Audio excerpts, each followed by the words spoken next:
Hey guys, welcome to my next video on how to speak English. Today I'm going to start with pronunciation. Pronouncing words correctly is very important. आप जो भी बोलते हैं उसको सही और clear कैसे प्रोनाउंस करें. तो फ्रेंड्स, आज इसी पे मैं आपसे बात करूंगी. प्रोनाउंसिएशन को मैंने 3 पार्ट्स में डिवाइड किया है. पहला है क्लैरिटी ऑफ स्पीच. अब इसका मतलब समझाती हूँ मैं आपको. सपोज करिए कि दो लोग आपस में बात कर रहे हैं.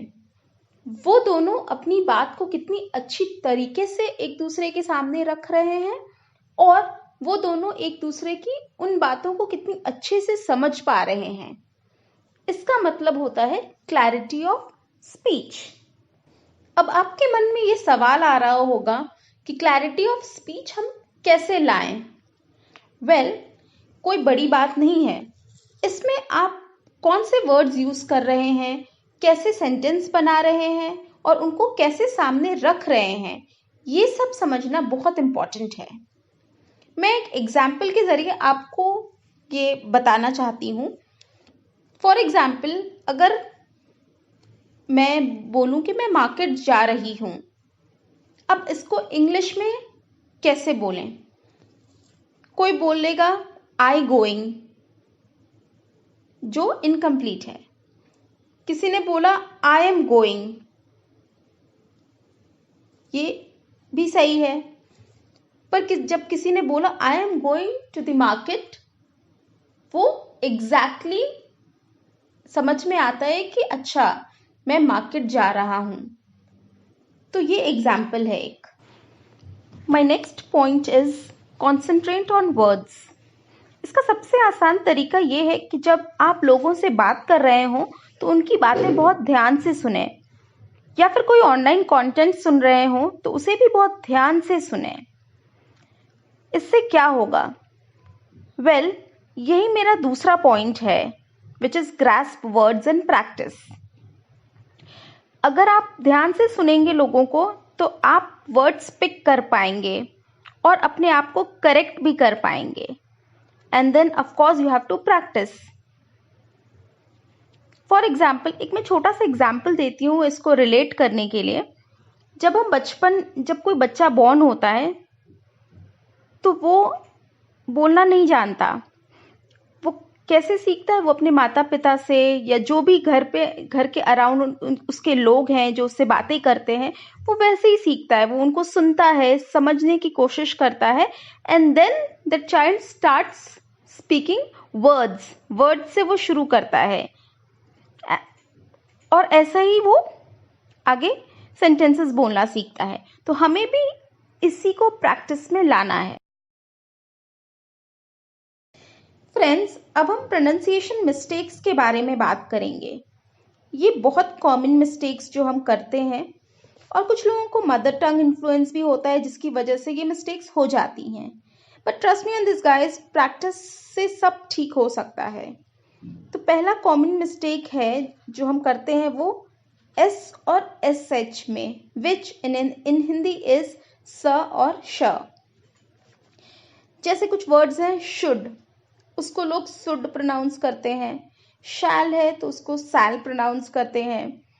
अब किसी का नाम शंकर है तो उसको शंकर बुलाते हैं, which doesn't sound good.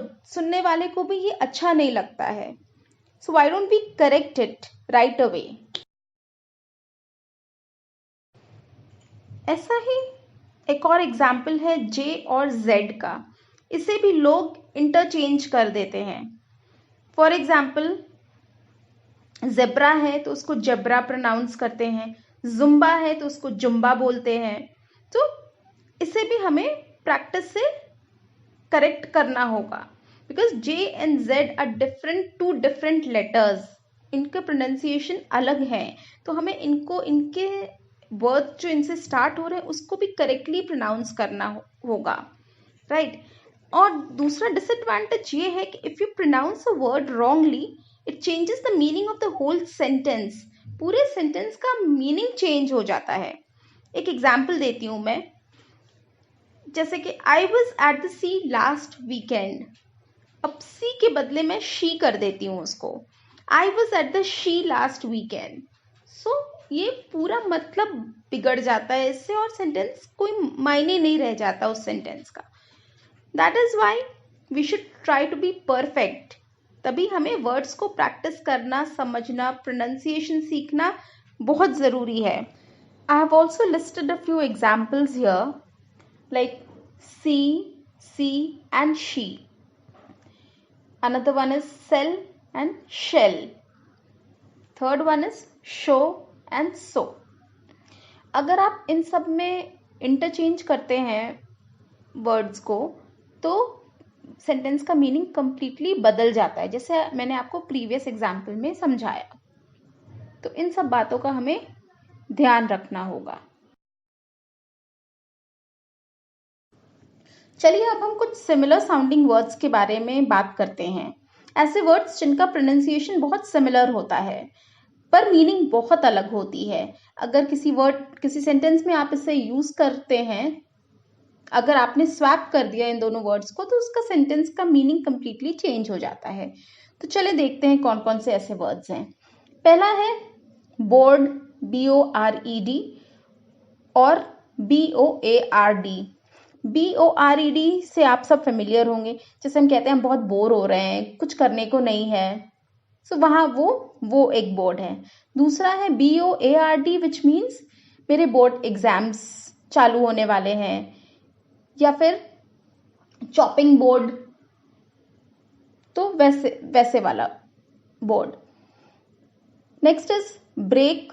BREAK break मतलब जैसे हम कहते हैं कि चलो यार लंच ब्रेक पे चलते हैं या कॉफी ब्रेक पे चलते हैं, या फिर मेरी कांच की वास टूट गई, ब्रेक हो गई, तो वैसा ब्रेक एक.